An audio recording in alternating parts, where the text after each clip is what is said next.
De presentar el tema de neuroinfecciones en pediatría con mi compañera Suami Navas y pues mi persona, Diana Sofía Gallego. Sigue, por favor.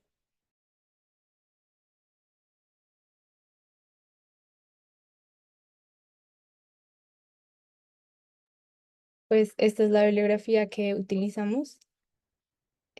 Siguiente. Vamos a hablar inicialmente de meningitis bacteriana, luego meningitis viral, posteriormente pues otras etiologías de meningitis, encefalitis y vamos a terminar con absceso cerebral. Bueno, entonces, vamos a iniciar hablando de meningitis bacteriana.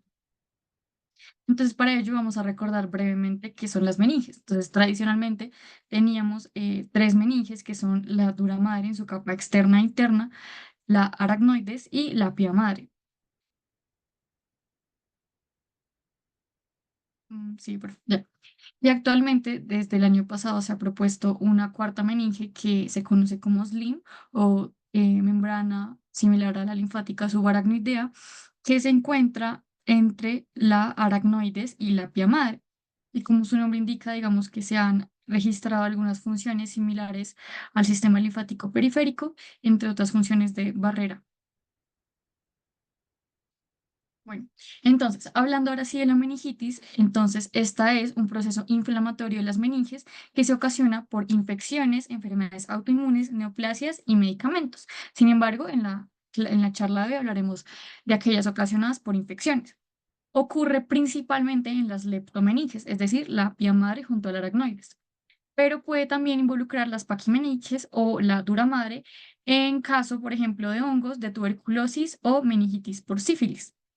Entonces aquí a la derecha se ve en la tabla cómo hay una gran lista de etiologías que pueden desarrollar meningitis aguda, entre ellas causas infecciosas y no infecciosas. Dentro de las no infecciosas destaco también los fármacos, hay muchos medicamentos, entre ellos algunos antibióticos, algunos medicamentos anticrisis que podrían generar meningitis y, eh, y pues síntomas de irritación meningia y demás, como algunas también enfermedades sistémicas, principalmente de etiología autoinmune, como pueden ser la sarcoidosis o el lupus, y también hay etiologías misceláneas o mixtas. Entonces, no todas las meningitis son infecciosas, sin embargo, hay gran predominio de la etiología infecciosa en ellas. Bueno, en cuanto a la fisiopatología, brevemente, digamos que los modos principales de transmisión será por una colonización de los microorganismos en la nasofaringe o en las vías respiratorias superiores que ingresan al sistema nervioso central y penetran por vía o bien hematógena o por diseminación por contigüidad. De igual forma, hay otro modo de infección y es la infección directa que puede ser predominante en ocasiones como el trauma o la neurocirugía. Entonces, en esta imagen de la derecha la presento de un review de Nature que trae cómo el microorganismo, en este caso una bacteria, va ingresando a través de la barrera hematoencefálica, atravesando inclusive las barreras endoteliales, los pies de los astrocitos, sobrepone la acción defensa de la microglía y los macrófagos, y esto causa una cascada inflamatoria que en último activa diferentes citoquinas, quimioquinas, genera una gran cantidad de estrés oxidativo y puede también reclutar diferentes neutrófilos que se ven como van cruzando por la barrera hematoencefálica en esta respuesta inflamatoria exacerbada. Y en la cascada que les muestro en la imagen izquierda, se ve cómo a partir de una colonización nasofaringea hay una invasión local, puede haber bacteremia y esta va a llegar a las meninges invadiéndolas, generando una replicación de bacterias en el espacio subaracnoideo, lo que en último genera liberación de diferentes componentes bacterianos, tanto exotoxinas como agentes propios de las endotoxinas que van a lesionar el endotelio microvascular cerebral, generando un aumento de la permeabilidad de la barrera hematoencefálica y edema vasogénico. A su vez, también van a activar diferentes células del sistema inmune, como macrófagos, neutrófilos y demás células como la microglía. Y esto va a generar gran secreción de citoquinas, van a inflamar el espacio subaracnoideo, aumentar la resistencia a la salida de líquido cefalorraquídeo, lo cual puede desencadenar una hidrocefalia y un edema intersticial. Y también por este mecanismo inflamatorio del espacio subaracnoideo se puede generar un edema citotóxico. Entonces vemos cómo estos tres tipos de edema se pueden generar a partir de esta invasión meningia, lo que en últimas puede llevar a una hipertensión intracraneal y a disminución tanto del flujo sanguíneo cerebral como pérdida de la autorregulación cerebrovascular. Entonces esto también va a generar un estado de hipoperfusión que en últimas podría predisponer inclusive a un evento cerebrovascular agudo.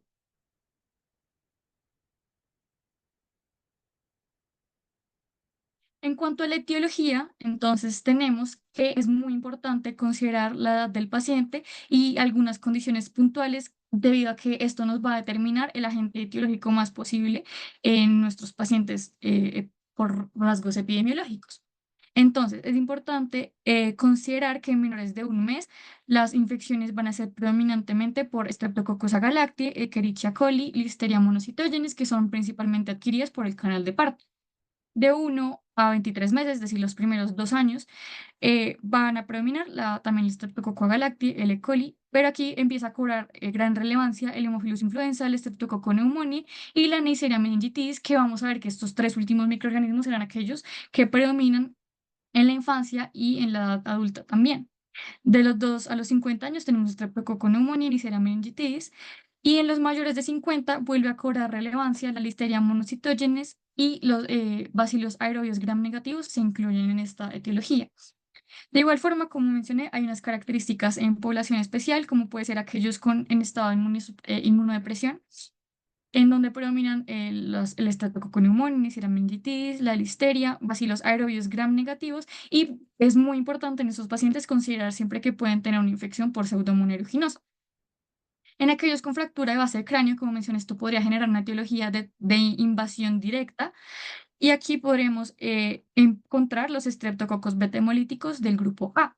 Igualmente, en trauma craneal o postneurocirugía, se debe considerar Staphylococcus epidermidis o coagulasa negativos, bacilos aerobios gram negativos y también la Pseudomonas aeruginosa.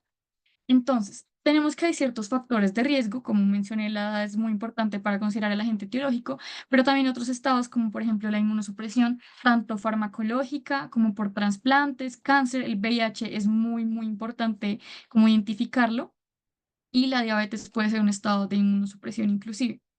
De igual forma, la vivienda concurrida, y por ello me refiero a personas que comparten un mismo lugar de habitación, por ejemplo, las residencias universitarias, los cuarteles militares o residencias de adultos mayores o jardines de infancia.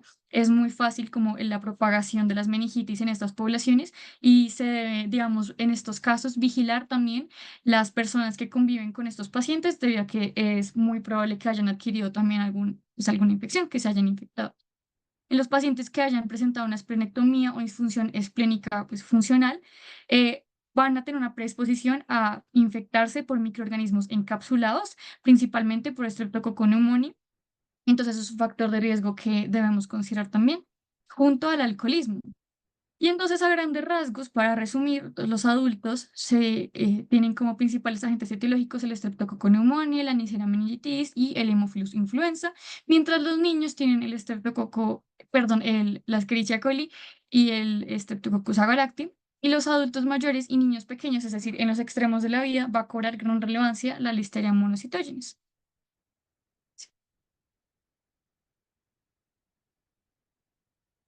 Entonces, para hablar como de los microorganismos principales, voy a empezar por el Haemophilus influenza.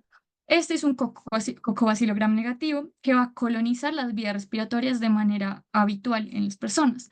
Como factores de virulencia principales tenemos que posee una IgA proteasa, o sea, es una proteasa, una enzima que cliva la inmunoglobulina A, que es fundamental para la protección de superficies mucosas como la superficie respiratoria y también pues superficie gastrointestinal inclusive.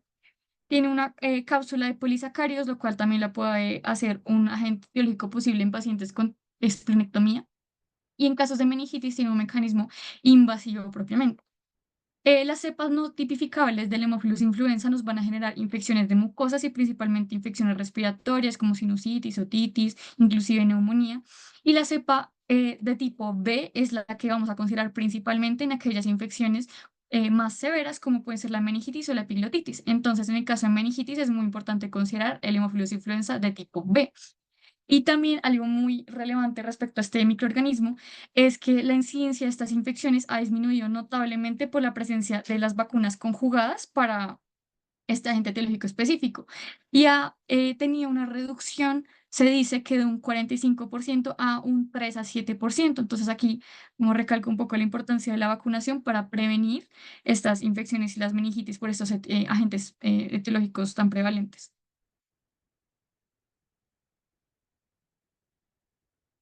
Bueno, en cuanto a la Neisseria meningitis, es un diplococo gram negativo, es intracelular facultativo, ya que como lo vemos en la imagen, y crece en un agar especial que es el agar de Taller-Martin.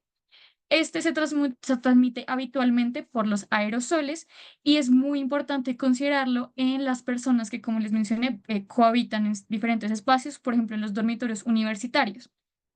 Y es muy importante porque cuando hay como, o sea, podrían haber inclusive unas pequeñas epidemias donde se propaga grandemente la Neisseria meningitis y hay una meningitis como que afecta a múltiples personas por este agente. Y por ello es muy importante que cuando detectamos una Neisseria meningitis y la persona habita en alguno de estos lugares, se debe dar profilaxis a los contactos cercanos de esta persona con ciprofloxacina, rifampicina o ceftriaxona. Y en cuanto a las presentaciones de la Neisseria meningitis, podemos ver que causa tanto meningitis como algo muy característico de ella, que es el síndrome de Waterhouse-Friderichsen, caracterizado por una hemorragia de las glándulas suprarrenales.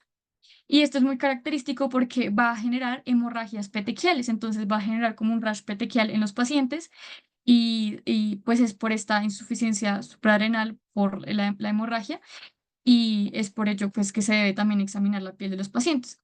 Y algo muy curioso es que aquellos pacientes, digamos, personas que están siendo tratadas con eculizumab, que es un anticuerpo monoclonal utilizado en algunas enfermedades de origen inmunológico, van a tener un riesgo, se dice que alrededor de 1000 veces mayor de contraer una meningitis por Neisseria meningitis o inclusive más.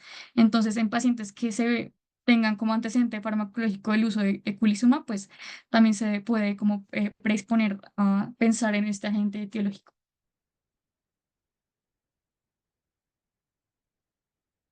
En cuanto al Streptococcus pneumoniae, es un diplococo o pues precisamente un estreptococo que es gram positivo y está encapsulado. Eh, es alfa hemolítico, catalasa negativo y tiene reserva en la nasofaringe como factores de virulencia. Tiene también una IgA proteasa, tiene también una cápsula y este es muy relevante, digamos, considerarlo en pacientes post-esplenectomía. Puede generar una otitis media, sinusitis, faringitis, neumonía o meningitis. Y podemos ver esa diseminación contigua que puede ocurrir por Streptococcus pneumoniae. Es fundamental considerarlo porque es la causa más frecuente en adultos, pero también puede ocurrir en niños. Y la incidencia ha disminuido también notablemente por la vacuna neumocócica polisacaria 23 valentes, que es la que se aplica en Colombia. Y digamos que por la presencia del Streptococcus pneumoniae y la posible etiología, vamos a tener que administrar vancomicina a los pacientes como tratamiento.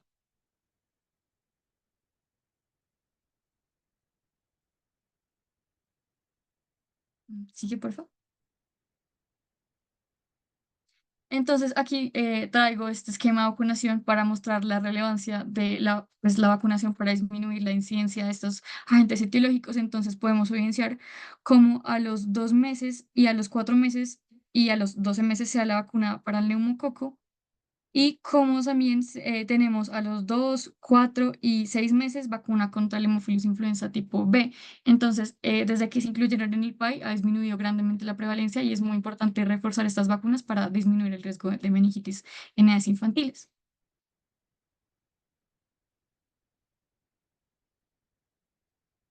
Bueno, entonces, hablando específicamente de la parte de los neonatos y los niños menores a 2 años, tenemos la presencia de listeria, que es un bacilo gram positivo, que es facultativo intracelular y puede causar enfermedades invasivas como la sepsis o la meningitis, también en pacientes inmunosuprimidos, en ancianos alcohólicos. Pero algo muy importante de considerar es que hay listeria, o sea, la listeria monocitogenes también puede causar un cuadro de romboencefalitis, donde ya habría compromiso propiamente de nervios craneales, ataxia, manifestaciones cerebelosas y de la conciencia, y por ello es importante descartar un caso de romboencefalitis por listeria. La transmisión en este caso es transplacentaria, eh, una transmisión vaginal durante el parto y también inclusive por el consumo de leche no pasteurizada y carnes frías. Y para el manejo de la listeria es que pues cuando se sospecha es que se debe adicionar la ampicilina en el tratamiento. Y el estreptococo galactic, que también es muy típico de los pacientes pediátricos en edades muy tempranas, es un coco gram positivo que hace parte de la flora normal del tracto gastrointestinal y genital y por ello realiza una transmisión por el canal de parto. Y es muy importante porque las mujeres, como tamizaje cuando están pues, con su gestación, en el último trimestre se realiza el tamizaje de identificar si tienen Streptococcus agalacti y en caso de que sea positivo se les da un tratamiento pertinente para prevenir tanto la meningitis neonatal como la sepsis e inclusive una neumonía. Entonces, pues este tamizaje que se hace en las mujeres embarazadas es fundamental para prevenir este cuadro. Y en cuanto ya a las manifestaciones clínicas, tenemos que se puede presentar una tríada clásica de meningitis, pero esta ocurre en menos del 50% de los pacientes y aún menos en niños muy pequeños y en neonatos. Entonces vamos a tener fiebre, alteración de la conciencia y algunos signos de irritación meningia, como van a ser la cefalea, rigidez nucal y fotofobia. Sin embargo, hay unos signos y síntomas que son específicos del patógeno, como mencioné, la erupción petequial, el síndrome de Waterhouse-Friderichsen en meningitis, en Neisseria meningitis, y el rash maculopapular que puede ocurrir en casos de infecciones por enterovirus. Entonces, en el examen físico se podrían presentar en niños ya un poco de mayor edad estos dos signos que son el signo de Kernick y el signo de Brudzinski. En el signo de Brudzinski, que es el que se ve en la imagen de abajo, se flexiona el cuello y con ello el paciente realiza una flexión de los miembros inferiores. Y en el signo de Kernick se puede realizar de dos maneras. Se levanta el miembro inferior y el paciente por el dolor va a flexionar la rodilla, o bien se levanta flexionada la rodilla y el paciente emite, pues sí, o sea, se flexiona la rodilla y se intenta luego, pues, intentar estirar la rodilla y el paciente se va a quejar de mucho dolor con esta maniobra. Bueno, entonces es muy importante considerar que para la meningitis bacteriana es necesario realizar un tratamiento empírico incluso desde antes de realizar un diagnóstico.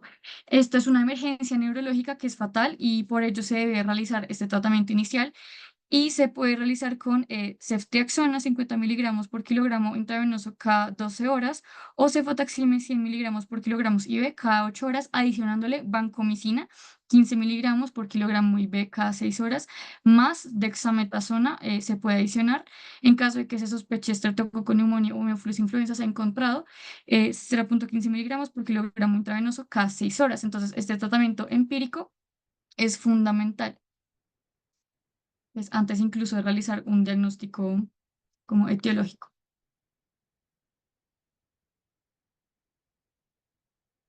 Bueno, y en cuanto ya al diagnóstico propiamente, se puede hacer un TAC previo a una punción lumbar si se considera que el paciente puede estar cursando con una hipertensión intracraneal y esto se sospecha cuando la persona tiene signos de focalización, alteración del estado mental, coma, papiledema, está en inmunocompromiso, tiene crisis epilépticas de nuevo inicio. Y en el TAC se pueden ver borramiento de surcos o se puede ver normal. Y en caso de descartar la hipertensión intracraneal, ahí sí se debe proceder a una punción lumbar, donde se analiza el líquido cefalorraquídeo y también se puede identificar el agente etiológico y la susceptibilidad que tiene a antibióticos. Sin embargo, como mencioné, esto no debe retrasar el inicio del tratamiento. Es muy importante hacer el tratamiento empírico. Se debe hacer hemocultivos que suelen salir positivos en un 70% de los pacientes y según la sospecha diagnóstica se van a hacer exámenes adicionales como una atención de Sid-Nielsen si sospecha tuberculosis, tintachina para criptococo o Rito-Gimsa para toxoplasmosis. Y si se sospecha una meningitis viral o algunos subtipos bacterianos, también se debe hacer como un panel de PCR.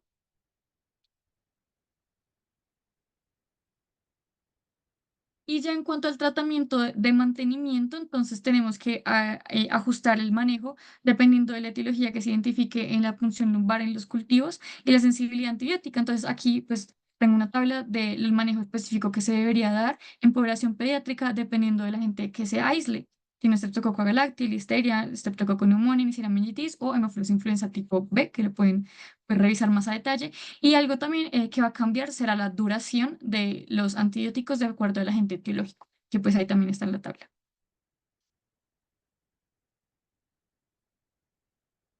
Bueno, entonces para integrar un poco toda esta información traje un pequeño caso clínico. Entonces tenemos, pues en este caso, un paciente masculino de 68 años sin antecedentes médicos previos que presentó 3 días de fiebre y un día de confusión.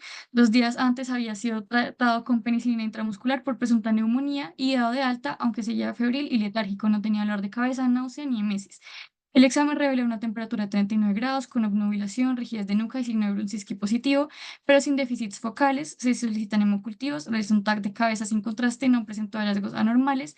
El examen de líquido cefalorraquídeo mostró proteínas de 435 miligramos sobre decilitro, 2.350 glóbulos blancos con 68% de leucocitos polimorfonucleares y glucosa 18 miligramos de decilitro con una glucometría de 85 miligramos de decilitro.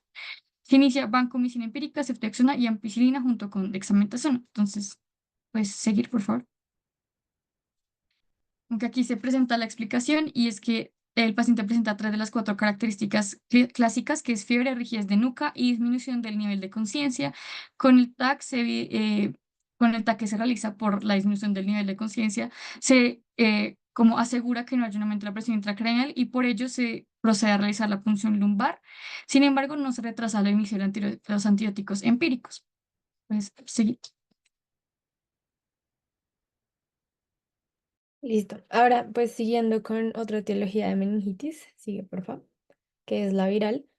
Pues encontramos esto en aproximadamente el 60% de niños menores de 3 años. La incidencia va a ir disminuyendo conforme el niño pues avanza edad y va a tener dos picos, en menores de 1 año y de 5 a 10 años. En países con estaciones, pues va a predominar o pues van a aumentar las infecciones, sobre todo en los meses de verano y otoño, y en países como Colombia, que es tropical, pues va a permanecer durante todo el año. Los virus que están enmarcados en el recuadro azul pues son los más comunes. El primero de ellos son el género de enterovirus, siendo los serotipos A71, B69, B73 y D68 los más asociados, y ahí encontramos pues el ecovirus y los virus Coxsackie. Estos van a ser virus ARN desnudos que se van a transmitir sobre todo de forma orofecal y pues en menor medida por secreciones del tracto respiratorio. También están los arbovirus que se transmiten pues por artrópodos, son virus ARN envueltos, y ahí encontramos el virus de el Nilo, San Luis, el dengue, el Zika, fiebre amarilla, y por último, pues entre los tres más comunes están los herpes virus, siendo el herpes virus tipo 1 y 2 los más comunes en meningitis viral. El uno se asocia más a encefalitis y el 2 a meningitis, sin embargo, cualquiera de los dos pues puede generar la infección. Em, y pues el uno se transmite por secreciones de tracto respiratorio y el 2 por transmisión sexual, pero en neonatos pues se transmite por el canal del parto. También en menor medida puede haber meningitis por varicela zoster o Epstein-Barr. Y pues ya los que están abajo, como el VIH, la coriomeningitis linfocítica, el de paperas y el sarampión, pues son menos comunes. El de paperas redujo después de la vacuna. Y también se han reportado pues, casos de meningitis por dengue, Zika, parecovirus y chikungunya. Sigue, por favor. Entonces, entre los factores de riesgo, pues tenemos la edad, como les decía, entre más pequeño el niño, pues es más probable que pueda desarrollar una meningitis viral. Si ha viajado a zonas endémicas, antecedentes de infecciones perinatales, inmunosupresión, y pues digamos mascotas como hámster en el caso del virus de la coriomeningitis linfocítica. Sigue, por favor. Listo. Entonces, los virus pueden infectar el sistema nervioso central de varias formas. Entre las más comunes, pues está la diseminación hematógena, pero también pueden llegar de forma retrógrada por los axones pues, de las neuronas o por contigüidad. Y también, pues si ya hay una infección establecida pero latente, si se reactiva, pues genera lo mismo, la inflamación. Entonces, inicialmente debemos tener una infección primaria que luego se va a diseminar por sangre hasta llegar a una región del sistema nervioso, que generalmente pueden ser los plejos coroideos, y pues ahí va a generar toda esta inflamación y liberación de proteínas, de citocinas proinflamatorias que alteran la barrera hematoencefálica y pues en últimas infectan el espacio subaracnoideo y las leptomeninas, y pues inflaman las leptomeninas. En el caso del enterovirus, pues estos se replican en las placas de Peyer y posteriormente se diseminan por sangre. Lo mismo el arbovirus, infectando los ganglios linfáticos.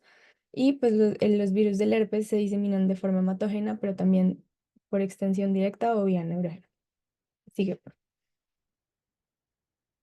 Listo. En cuanto a las manifestaciones clínicas, pues los podemos encontrar síntomas como pues, los típicos de meningitis, como cefalea, fotofobia, rigidez nucal, etcétera, pero en este caso van a ser moderados. También pues en los niños pequeños van a tener síntomas inespecíficos como irritabilidad, apatía.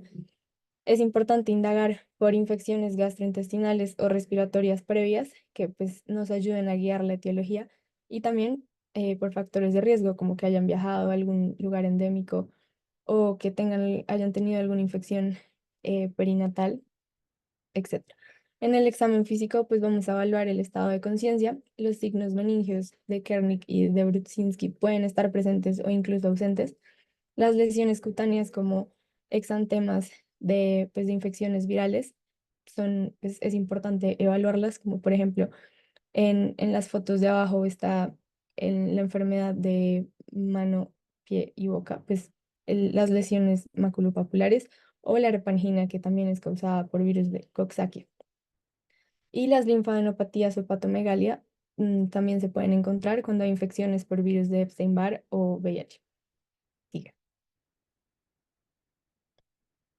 Listo. Entonces, en cuanto al diagnóstico, pues lo mismo, antes de hacer la punción lumbar, pues si tienes signos de hipertensión endocriniana o se sospecha encefalitis, si tiene focalización, etcétera, pues se va a hacer primero una neuroimagen. De lo contrario, pues se hace la punción lumbar. Y en el líquido cefalorraquídeo, pues podemos encontrar pleocitosis con predominio de linfocitos.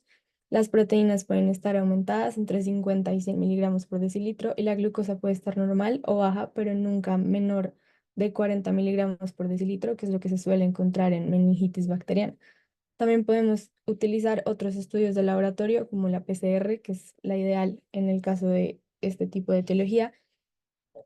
También pruebas serológicas como para identificar virus del Epstein-Barr o coriomeningitis linfocítica. Y en el caso de los arbovirus, las ideales son pues, niveles de IgM.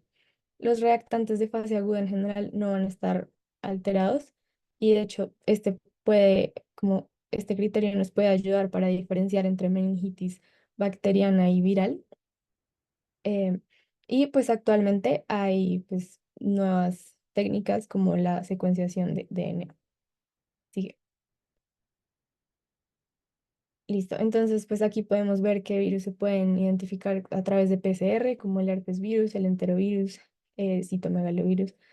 Y por serología, especialmente los arbovirus y también el de paperas. Así que- Y pues ya dependiendo también de la etiología que estemos considerando, podemos escoger diferentes pues, estudios de laboratorio. Así que-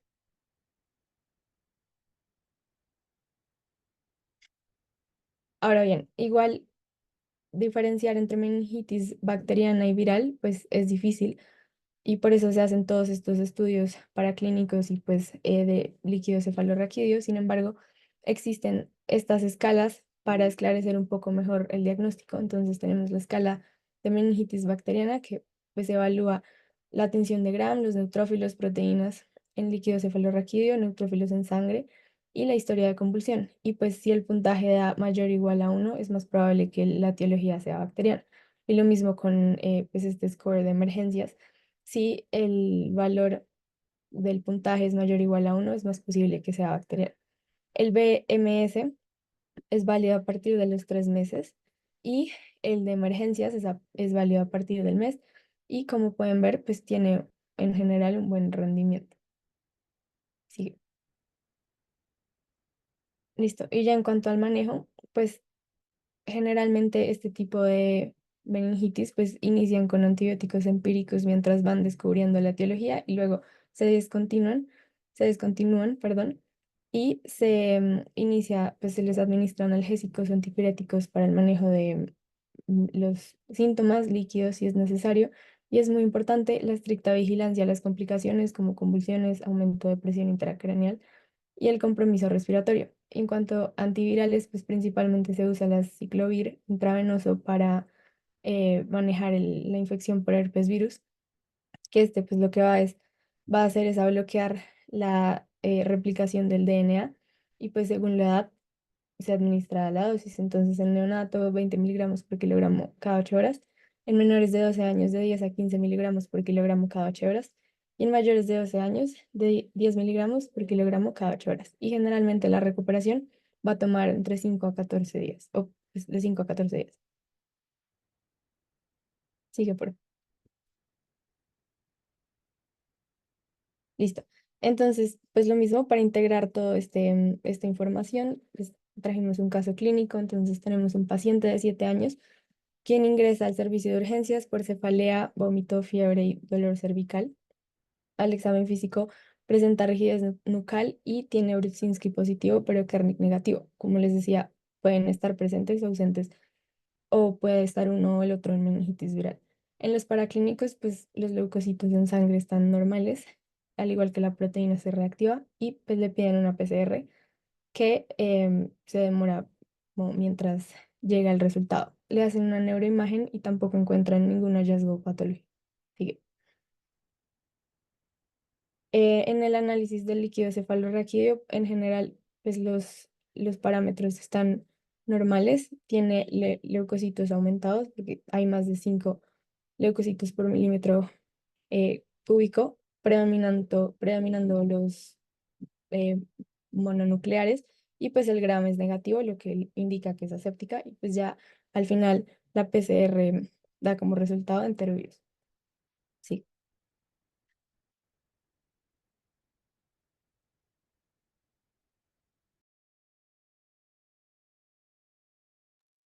Bueno, entonces tenemos en cuanto a otras etiologías de meningitis, sigue. Aquí pues les mostramos em, diferentes etiologías como bacterias gram variables, micóticas y parasitarias. Sigue.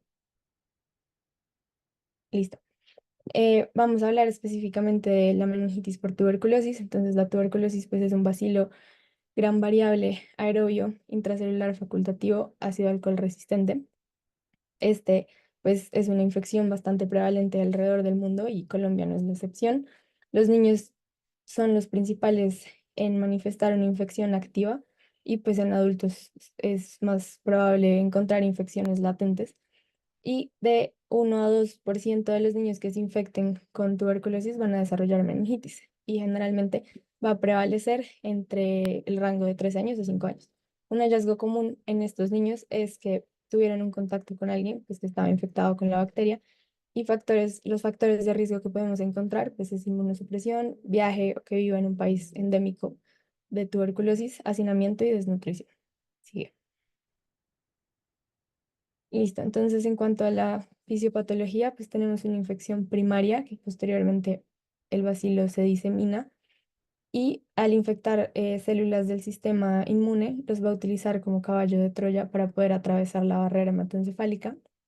Ahí pues ya una vez dentro del sistema nervioso forma pues estos granulomas, y que cuando se rompen y liberan estos bacilos al espacio subaracnoideo es cuando se genera pues la meningitis. Es común que se formen exudados en las cisternas, em, que es lo que causa pues, la hidrocefalia, que es un hallazgo común en las neuroimágenes, y también pues arteritis que genera infartos. Sí. En cuanto a los hallazgos clínicos, se puede desarrollar de forma aguda, subaguda, gradual.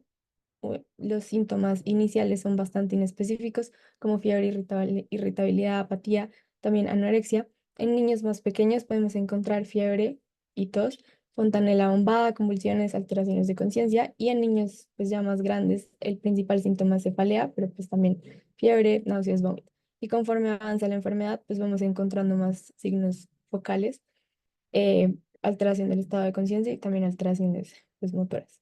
Sí. Se utilizan pues unas escalas para evaluar la severidad. Entonces el grado 1 es un paciente despierto con Glasgow de 15 sin signos focales. El grado 2 es un paciente Con alteración del estado de conciencia, el Glasgow puede estar entre 15 y 14 o con Glasgow de 15 pero y con signos focales, y el grado 3 ya es un paciente en coma y con un Glasgow menor o igual a 10. Sí. El diagnóstico pues se va a hacer también a través del líquido encefalorraquídeo. Van a encontrar pues pleocitosis con predominio linfocitario. Las proteínas pueden estar aumentadas de 100 a 500 miligramos por decilitro y la glucosa va a estar baja, es menor a 40 miligramos por decilitro, como es común en las infecciones por bacterias. El diagnóstico microbiológico es muy importante. Es como el gold estándar es el cultivo. El problema de este es que se demora mucho. La tinción de Sil-Nielsen también se puede usar, pero tiene pues una baja sensibilidad y existen otros métodos como el interferón gamma, la secuenciación de ácidos nucleicos, la ADA, que también se puede utilizar, sin embargo, es inespecífica porque también aumentan otras infecciones bacterianas. Y pues también podríamos pedirle una radiografía de tórax para mirar si hay presencia de tuberculosis pulmonar que nos guía el diagnóstico. Sigue. En cuanto a las neuroimágenes, encontramos sobre todo pues, estos tres síntomas que están enmarcados, perdón, síntomas no, hallazgos que están enmarcados en el cuadro azul: la hidrocefalia, casi en el 80 al 85%, los infartos, sobre todo pues porque se afectan las arterias lenticulostriadas y tálamo perforantes, entonces van a afectar pues los núcleos de la base, toda la parte de la cápsula interna, generando síntomas extrapiramidales. Y algo muy común en muchos casos es el realce leptomeningio, que es como esta hiperintensidad en el recorrido anatómico de los surcos y de las cisternas, así como se ve en la resonancia. Y pues también tuberculosis. Sigue. Y aquí pues también podemos ver un infarto en la región lenticular y área insular. Sí. Listo. No obstante, pues a pesar de todo esto, el diagnóstico de meningitis por tuberculosis sigue siendo muy retador. Entonces hay como definiciones de caso para poder saber si en verdad tiene meningitis por tuberculosis o no. Entonces se considera definitivo cuando se encuentra el bacilo en cultivo o en eh, secuenciación de ácidos nucleicos. Es probable cuando pues el puntaje, según estos criterios que están en la tabla del lado izquierdo, es mayor a 12 con neuroimágenes o mayor a 10 sin neuroimágenes, y posible cuando el puntaje es de 6 a 11 con neuroimágenes o 6 a 9 sin neuroimágenes. Sigue. Y pues ya el tratamiento, por 2 meses se va a administrar el tetraconjugado con isoniazida, rifampicina, pirazinamida y etambutol, o si no, y pues después de, después de esos 2 meses, por 9 a 12 meses, se administra isoniazida y rifampicina, previamente pues habiendo mirado como el perfil de sensibilidad a la bacteria. Y también se puede pues administrar dexametasona y prednisolona para disminuir la inflamación y los tuberculomas, etcétera. Sigue. Y brevemente, para hablar un poco de etiología fúngica, tenemos que las causas principales pueden ser por criptococo. Usualmente ocurre en pacientes inmunocomprometidos, pero en un 20% puede ocurrir en inmunocompetentes. Es mucho más frecuente que ocurra por Cryptococcus neoformas que por Cryptococcus gattii. Y este último puede estar también presente en pacientes inmunocompetentes. Y una complicación muy común de esto es el aumento de la presión intracraneal, que es fundamental considerarlo en estos pacientes para manejarlo a tiempo. Entonces aquí les traje abajo unas imágenes microbiológicas del criptococo.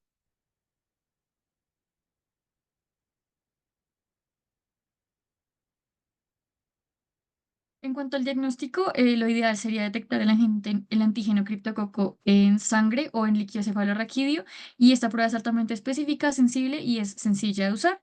De igual forma, pues, también se puede realizar un cultivo y se vería como las imágenes que mostré previamente. El tratamiento se realiza con anfotericina B, que puede ser en formulación convencional o liposomal, y se combina con flucitocina y esta sería la terapia de inducción, y también tiene una mejor supervivencia si se compara con utilizar únicamente anfotericina B. Y para la terapia de mantenimiento se realiza con fluconazol. Y en cuanto a los parásitos, los principales que vamos a mencionar será la neurocisticercosis causada por la Taenia solum, que pues, emite ciertas larvas que al ser ingeridas por transmisión fecal oral, estos huevos van a llegar al sistema nervioso central a formar quistes que contienen cisticercos. Esta transmisión puede ocurrir principalmente por agua o vegetales contaminados. Entre ellos, se dice que el cerdo es un gran como reservorio de este parásito. Y en cuanto a las manifestaciones, se puede generar un aumento de la presión intracraneal, déficits neurológicos e incluso convulsiones. Y se ven unas imágenes muy características que la traje aquí a la derecha, a la izquierda, perdón. Y es como esta presencia de quistes que se ven en las neuroimágenes, que son muy marcados y muy característicos. En cuanto al diagnóstico, en el hemograma se va a evidenciar una eosinofilia por la presencia de los parásitos y en el TAC o resonancia se evidencian múltiples quistes uniloculares. De manera temprana se encuentran quistes con escolex invaginados y tardío se puede encontrar estos quistes calcificados. En el líquido cefalorraquídeo hay un aumento de proteínas, disminución de glucosas, pleocitosis de predominio linfocítico y o eosinofílico y se pueden realizar pruebas serológicas por medio de una ELISA. En cuanto al tratamiento, tiene varios componentes, pilares principales, que va a ser la terapia antiparasitaria con praziquantel o albendazol, corticoides, se puede realizar una extirpación quirúrgica de estos quistes, manejar la hidrocefalia y las convulsiones, que son complicaciones muy frecuentes de este parásito. Listo, entonces continuamos brevemente con la encefalitis. Entonces, este es un proceso inflamatorio que es agudo propio del parénquima cerebral que va a generar una disfunción neuropsicológica clínicamente evidenciada. Puede ser consecuencia de una invasión o infección directa del tejido cerebral o un evento postinfeccioso o inmune. ¿Sí, doctor? Chicas, les voy a pedir un favor gigante. Paremos hasta acá, porque estos son los infecciosos y vamos a hablar de meningitis bacteriana para que no confundamos algunos temas. Lo primero, quiero Sí. felicitarlas. Hicieron un gran trabajo, tanto Diana como Suami. Se nota que trabajaron muy juiciosamente. Eh, Dani me ha invitado justamente a estos procesos y quiero destacar que hicieron un muy buen resumen de algunas cosas. Dentro de las salvedades que quiero comentarles están los signos menicios, pilas. Los signos menicios solo aparecen después de los 2 años de vida. Antes no se pueden evaluar, porque acuérdense que la meninge se fija después de los 2 años en el segmento inferior. Antes no tiene sensibilidad, no tiene especificidad y no se deben buscar. Ahora, lo segundo, en los niños menores de 6 meses hasta el año, todo niño que tenga fiebre por más de 72 horas y no tenga un foco definido, se debe sospechar que el foco original debe ser meningio. Todos esos niños deben llevar también un componente de punción lumbar, porque eso nos va a determinar también cuáles son los factores de riesgo asociados. Y uno de esos era el que mencionaba justamente Suami ahorita, y es el esquema de vacunación. Recuerden los esquemas y los puntos donde se vacunan específicamente para hemófilos influenza tipo B. ¿Listo? En cuanto al tratamiento, es importante aclarar, hoy por hoy, el uso del corticoide se reserva únicamente para el paciente que tiene etiología determinada por hemófilos influenza. No se usa en ningún otro. ¿Listo? ¿Por qué? Porque resulta que ha mostrado, sobre todo en población pediátrica y menor de 2 años, que aumenta la velocidad de progresión y la tasa de mortalidad. Entonces, ténganlo en cuenta. ¿En dónde se considera también? Cuando se trata de infecciones por tuberculosis, porque resulta que la rifampicina, la isoniazida y el tratamiento que se usan no ingresan al sistema nervioso central y lo que hacemos con el corticoide no es disminuir la inflamación, el objetivo es abrir un poquito la membrana hematoencefálica para que pueda ingresar de manera adecuada la medicación. Y mencionaban ahorita dentro de los factores de riesgo, sobre todo para meningococo, el dormitorio universitario. Dormitorios universitarios en Colombia no hay, chicos, eso es americano.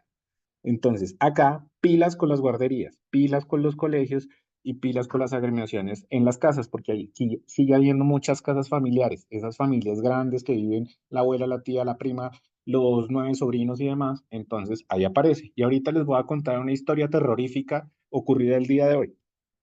En cuanto a la profilaxis, eso también cambió de manera reciente, más o menos hacia el año 2022 se cambió la guía, en donde se determina que debe ser un contacto estrecho por lo menos 72 horas, es decir, alguien que viva con la persona que presentó meningitis, o en caso de que se haya instrumentalizado la vía aérea, al personal de salud que haya tenido contacto con esa vía aérea, porque antes se le daba rifampicina a todo el mundo y tampoco es el objetivo. Eh, la listeria monocitógenes, ténganle miedo, ténganle mucho miedo. Es un germen muy poco frecuente, pero es algo que mata a los niños muy rápidamente, sobre todo en niños muy chiquitos. Suele aparecer en neonatos y en infecciones, sobre todo por debajo del mes. Y en cuanto a las imágenes, hay que tener en cuenta que la tomografía nos brinda información muy básica, nos va a decir si sangró o no sangró, de hecho no nos va a decir mayor otra cosa. La imagen de elección siempre debe ser una resonancia, en la mayoría de los sitios no lo tenemos disponible, pero eso no te indispone para poder realizar un proceso o un inicio de manejo. Lo que mencionaban tanto Diana como Suami es tiempo de cerebro, y es súper importante que arranquen el tratamiento lo antes posible. Si uno le da 24 horas de ventaja, la probabilidad de respuesta a la medicación disminuye hasta en un 30%. Entonces, ténganlo en cuenta porque eso va a determinar el pronóstico de sus pacientes. La meningitis herpética es un tema bien importante, está reapareciendo severamente, sobre todo porque hay muchos niños que están siendo llevados a procedimientos. Entonces uno dice, ¿pero qué procedimiento puede predisponer? Entonces, el niño que tiene un estrabismo y lo llevan a corrección del estrabismo y se infecta por herpes. O el niño que fue llevado a una resección o a un lavado de un componente por una otitis media. Entonces, hay que tenerlo en cuenta también en consideración. Y asimismo, uno de los factores precipitantes son todas las infecciones que comprometen todo el componente craneofacial, en donde la otitis, las otitis, la sinusitis y, me faltó uno, que están cerca de las meninges, son un factor promotor de expansión al sistema nervioso central. La escala de Glasgow, esta es pregunta para, Valeria, ¿vale? ¿Para qué sirve la escala de Glasgow? Vale, ya roto conmigo. Para trauma, doctor. Siempre que Exacto. haya traumas, se la usa. Exacto. Entonces, si hay trauma, la usan. Si no hay trauma, no, porque no es un componente que les va a ayudar en la valoración. Eso estaba en las tablas viejas. Seguramente se lo encontraban en algunos de los artículos más viejitos, pero eso salió porque justamente ya no se valida para componentes clínicos y no sirve tampoco para el seguimiento. Ahora, para Willy. Willy también roto conmigo. Hola, Doc. Sí, Hola, cuénteme. Willy, ¿cómo le fue en la España? Bien, bien, excelente. Me Muy alegra, bacano. hermano. Ajá, gracias, Doc. No me vaya a hacer quedar mal, hermano. Entonces, póngale cuidado. Willy, Feel Right. ¿Qué agentes busca el Feel Right? Bueno, pues el Film Array pues busca principalmente tres grupos, lo que son bacterias, virus y pues levaduras, lo que hablamos en la charla. Pues las principales bacterias que busca pues son varias, el Streptococcus pneumoniae, el Agalactiae, el Ujú. Haemophilus influenzae, E. coli. En virus pues podemos encontrar citomegalovirus, virus del herpes 1 y 2, varicela zoster. Los hongos también podemos encontrar pues el criptococo que ahorita pues mencionábamos a final de la charla, entre otros que pues se me están escapando en este momento, pero pues básicamente se dividen como en esos tres grupos. Muy bien, perfecto. Muchas gracias, Willy. Entonces, sí, vean que Willy tiene muy claros los elementos que están testeados en el Feel Array, pero recuerden que hay otros agentes etiológicos menos comunes. Tener un Feel Array negativo no te descarta una meningitis. Y lo segundo, si la característica clínica te da para pensar en una meningitis, trátalo como una meningitis. Es más fácil quitar un medicamento o un antibiótico de manera tardía que tener un cerebro lesionado y que hizo una isquemia, un infarto o demás por el componente meningio inicial. Ahora, ¿qué es importante tener en cuenta, chicas? Hay una cosa importante y te voy a pedir un favor, por favor, vale, regálame la diapositiva que te pedí. Les voy a mostrar una tablita que está en una de mis clases y de mis presentaciones, en donde van a ver que los valores de referencia del líquido cefalorraquídeo para las diferentes poblaciones son diferentes. Es muy diferente el líquido cefalorraquídeo de un neonato al líquido cefalorraquídeo de un niño que está por encima de los 2 meses, los 4 meses y demás. Y también vamos a encontrar los niveles de medición más o menos de cada uno de los elementos, número de glucosa, proteínas, recuento de células blancas, de acuerdo a la etiología. Entonces, ustedes dirán, la enfermedad de Lyme en Colombia no debería haber porque nosotros no tenemos venados.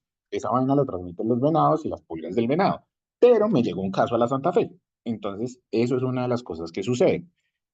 ¿Qué es muy común? Las enterovirales y sobre todo las bacterianas. En los niños por debajo de los 2 años, casi el 80-85% de los casos son virales.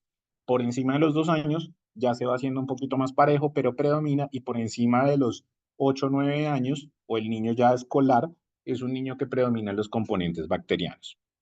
En cuanto a la meningitis tuberculosa, no es inusual en nuestro país, no es tan poco frecuente, y tienen que tener en cuenta que no se necesita ser un paciente inmunosuprimido para tenerla. Nuevamente volvemos a lo mismo.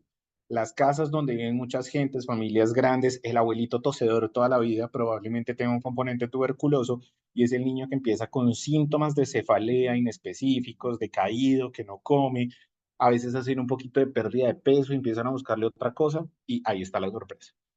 Y uno de los elementos también a considerar es el hallazgo imagenológico. Willy, ¿a qué le suena la palabra paquimeningitis? ¿De dónde viene la palabra paqui? ¿O qué significa paqui?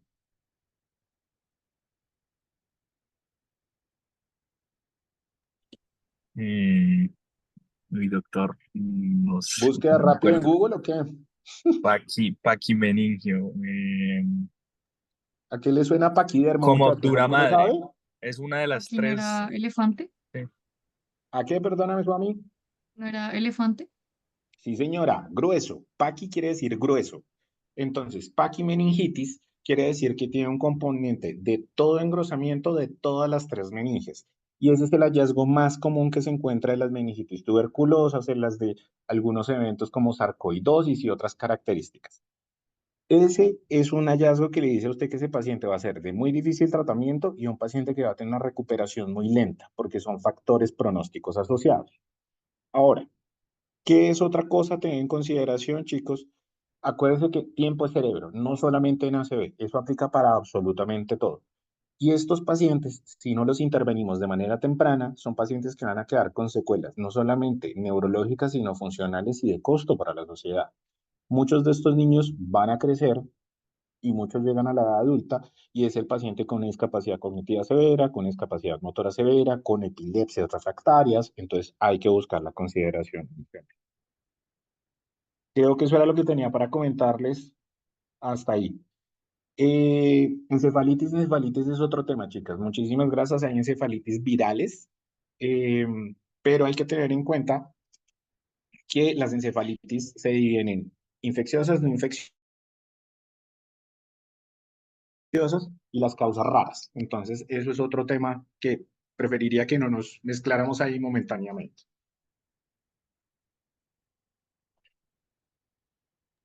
Gracias, doctor. Muy bien. Doc, Chicos, mostremos el señora, caso. señora. ¿Nos comenta el caso que tuvo hoy? Ah, bueno, entonces, les quería contar. Me llama una de sus compañeras que está haciendo rotación en clínica infantil con subsidio a las 9 de la mañana. Y me dice, hola doctor, ella rotó conmigo la semana pasada. Y me dice, doc, imagínese que llegó una niña de 9 años que tiene fiebre desde hace 3 días, con dolor de cabeza, incipiente, no tiene signos meningios y le están sospechando un componente de una fiebre y le están buscando si tiene un componente viral o algo asociado. Y le dije, ¿tiene algo más? ¿O por qué me llamaste? Y me dice, no, es que tiene un dolor de cabeza muy intenso, muy severo, hizo un episodio de vómito en proyectil acá y tiene unas manchas en el brazo. Entonces, vale, déjanos ver porfa la foto que te envié. Ya, Doc.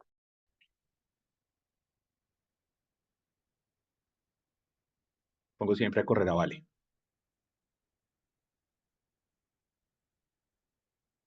¿Qué opinan?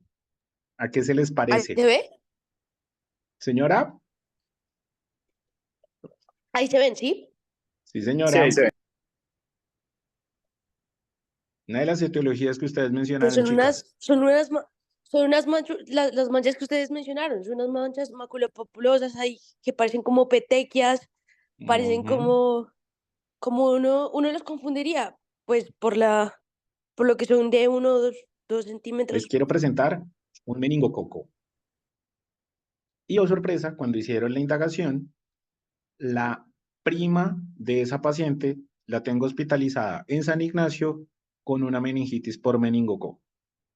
Entonces, hay que levantar ficha de salud pública y acabamos de hacer revisar a toda la familia porque esta se presenta en brotes. Entonces, pilas. Si uno no le interviene, la niña que tengo en San Ignacio consultó a los 7 días, con 7 días de fiebre, y hizo un infarto del temporal con una epilepsia refractaria. Entonces, vean que no es tan inusual, no es tan raro. La prelación con otros agentes etiológicos es muchísimo más baja, pero nunca la descarten, sobre todo si tiene las características clínicas tan claramente definidas. Entonces, vean que esta paciente con la característica clínica y solamente la imagen, ya hicimos el diagnóstico. Hicimos el nexo epidemiológico y evidentemente esa era la causa. ¿Listo? Sí, doc. Muy bien, chicos. Preguntas, dudas, quejas, reclamos, chismes. Una pregunta, Doc, doctor. yo tenía una duda ahí como, o sea, yo he visto como que, digamos, a veces les ponen como a ciclovir, como cuando es muy sugestiva, como que tiene una encefalitis, pero realmente como que el líquido cefalorraquídeo le salió normal, así como de una manera como empírica. Pero yo he visto como que eso es una conducta como debatida. O sea, ¿usted como que opina como acerca de eso o qué? Pues no sé. Entonces, lo mismo que les decía, chicos. Entonces, la probabilidad más alta, si es un paciente pediátrico, es que sea viral. Si es un paciente adulto, es más probable que sea bacteriana. Pero, sin embargo, tú haces un cubrimiento empírico y el cubrimiento empírico debe cubrir gram negativos, gram positivos y virales, que son las más comunes. Entonces, se considera una conducta adecuada, de hecho, hoy por hoy está avalada. A muchos de mis colegas de adultos no les gusta mucho porque ellos consideran que la meningitis viral en los adultos es súper rara, pero en alguna ocasión una de mis compañeras de, de, de pregrado presentó un componente viral por un enterovirus y le hicieron el diagnóstico muy tarde y ella quedó con pérdida auditiva relacionada justamente por el inicio tardío del antiviral. Entonces, cuando tú haces, lo primero es, al paciente lo tienes la sospecha, le tomas la punción lumbar, le pones antibiótico y una vez te salió el filarra y el cultivo y todo lo demás, desescalas. Porque ya cuando se lo fueron a montar era muy tarde y ya no había nada que hacer porque ya había presentado la lesión neurológica. Muy bien. ¿Alguien más iba a preguntar algo? Mateo, si no estoy mal. No iba a preguntar lo mismo, que cuando se podía como asociar el tratamiento antibacteriano con el aciclovir. No, siempre te escalas es de acuerdo a lo que te digan los paraclínicos. Pero acuérdense que ustedes no pueden poner es los medicamentos y después tomar la punción. Siempre va la punción primero y después los medicamentos, porque si no, se van a sesgar. Gracias, doctor.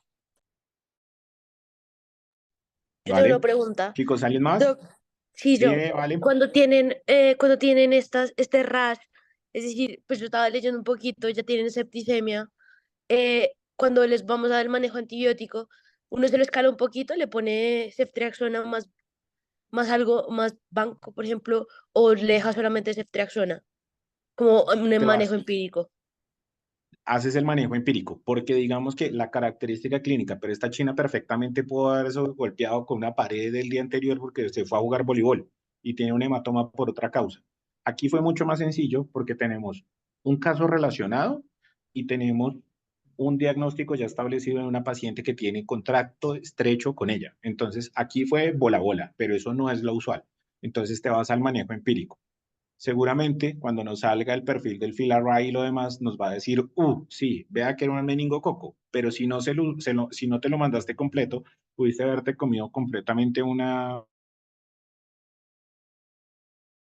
por enterovirus, por ejemplo. A pesar de que esto es una niña grande, tiene 9 años. Alguien preguntaba en el chat, Sí, preguntaron que qué tipo de meningococo era. No, acuérdate que ese no lo tipifica específicamente, solamente nos dice meningococo positivo, porque fue por Fila-Ray. Y en la niña de San Ignacio se le hizo el Fila-Ray tardíamente, pero lo marcó, porque esa niña venía remitida de pam, pam, pam, la Calera, si no estoy mal, si no me falla la memoria. Pero ahora toca pesquisar a toda la familia y al colegio también.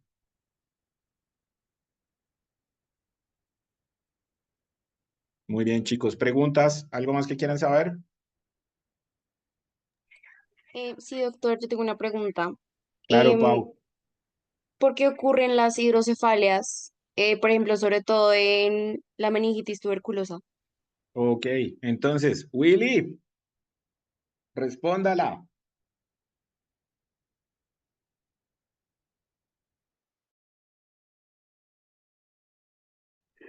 Willy, Eh, ¿no?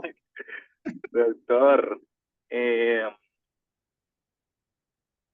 está tirando muy duro usted. No, doctor, no sé, no, pues, no sé la verdad. ¿Qué le ocurre? ¿Qué le ocurre? Mm, Dale, ayúdale. Pues A mí se me no sé si de ocurre, pronto por lo que hablábamos ahorita ay, o sea, lo que hablábamos ahorita de pronto como que la tuberculosis había, digamos, lo de pues como el engrosamiento como como el engrosamiento de la dura madre, ¿no? Como que se volviera como paquimeningio y eso como tal como diera como más inflamación, mayor presión intracraneal, no sé, pienso yo. Total. Sí, señor. Muy bien. Esa es la respuesta. Primero, por el componente inflamatorio, no solamente del tejido encefálico en tal, sino también por el componente de compresión que producen las meninges. Acuérdense que el tercer ventrículo y el cuarto ventrículo ya hay componentes meningios relacionados y cuando se inflaman obstruyen el punto de drenaje. Esa es la razón por la cual se produce la hidrocefalia. Ah, vale, doctor, gracias. Con gusto, Pau. Muy bien. ¿Algo más, chicos?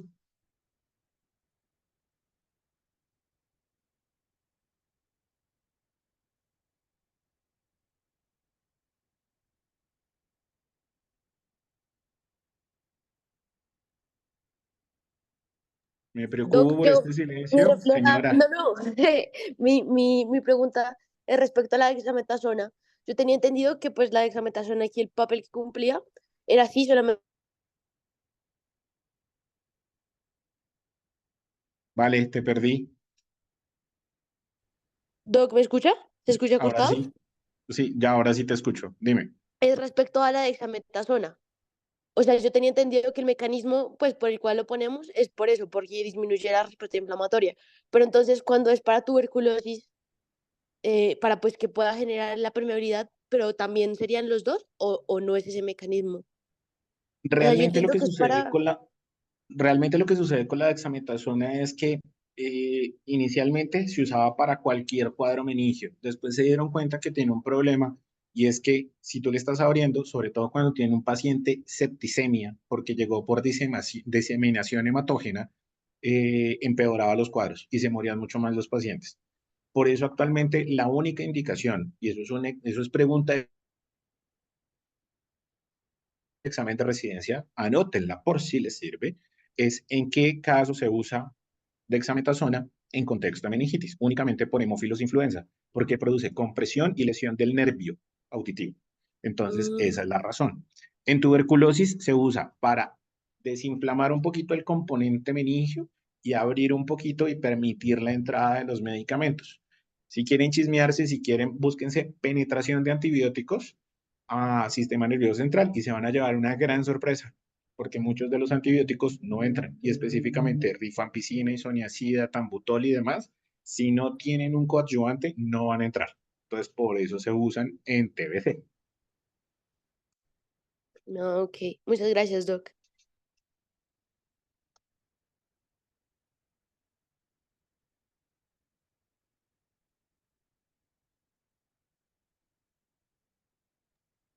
Bueno, Doc, yo creo que si ya no hay más preguntas, pues muchas gracias por acompañarnos, por solucionarnos todas las dudas, las preguntas, por todo lo que nos aporta. Muchas gracias a todos por participar, muchas gracias a nuestras exponentes por la charla, estuvo muy buena. Y pues esperamos verlo en las siguientes charlas, Doc, siempre que nos pueda acompañar, bienvenido. Y muchas gracias a todos por participar. La No, lista se va siempre a un gusto tomar. volver a verlos, chicos, siempre que me inviten. Muchas Un gracias, gusto Doc. verlos. La lista se va a tomar por Zoom. ¿Listo, chicos? Entonces no se preocupen por el link de asistencia. Listo, chicos. Buenas noches, que descansen. Muchas gracias, doctor. Muchas gracias Muchas a la gracias, doctor. Con Muchas gracias, gusto. Buenas doctor. noches. Gracias. El que Gracias, quiera doctor. rotar conmigo, bienvenidos.